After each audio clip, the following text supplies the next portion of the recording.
नमस्कार, मी अंकितास रेसिपी मराठीमध्ये तुमचं खूप खूप स्वागत आहे. आज आपण बनवणार आहोत खारं वांग. आपल्याला वांग्याचं भरीत किंवा वांग्याचं कालवण, वांग्याचा रस्सा खाऊन असं कंटाळा आला असेल तर आज आपण खारं वांग बनवणार आहोत.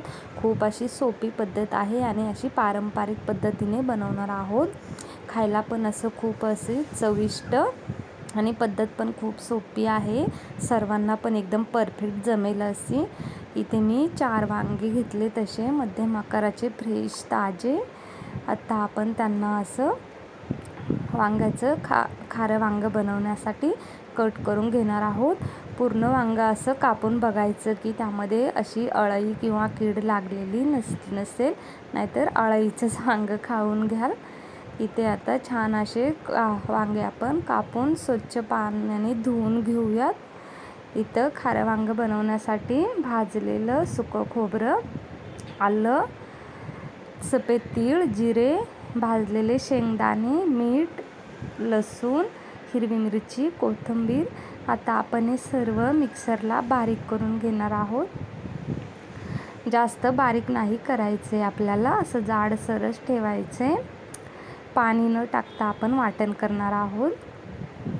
इथे आपलं असं वाटण एकदम छान तयार आहे. इथे मी जाडसरच ठेवले, तुम्ही बघू शकता. आता हे सर्व आपण एका डिशमध्ये ताटात काढून घेऊयात आणि वांग्यांना टाकूयात. मी इथे हळद, लाल तिखट काहीच वापरलं नाही आहे. हिरवी मिरची टाकली आहे आणि मीठ आपल्या आवडीनुसार तुम्ही हळद टाकू शकता. आता आपण हा मसाला पूर्ण असा वांग्यांमध्ये भरून घेऊयात. खूप इतकं छान लागतं खायला की आपण एकदा ही रेसिपी केली की परत करू अशी आपली इच्छा होते. आता सर्व वांग्यांना आपण इथे असा छान मस्त मसाला भरून घेतला आहे. आता आपण याची भाजी बनवून घेऊयात छान अशी. इथे कढई पण मस्त गरम झाली, तेल पण छान गरम झाले. आता आपण त्यामध्ये वांग्यांमध्ये मसाला भरला आहे ते टाकणार आहोत आणि छान असे 1 ते 2 मिनिट मस्त परतून घेऊयात आपण तेलामध्ये. इथे असे छान मस्त तेलामध्ये 1 ते 2 मिनिट आपण असे परतून घेतले. आता आपण त्यावरती ठेवणार आहोत झाकण ठेवून 1-2 मिनिट असे वाफून घेऊयात वांगे थोडेसे तेलामध्ये. इथे बघू शकता आपण 1 ते 2 मस्त असा वांग्यांना कलर पण आलाय.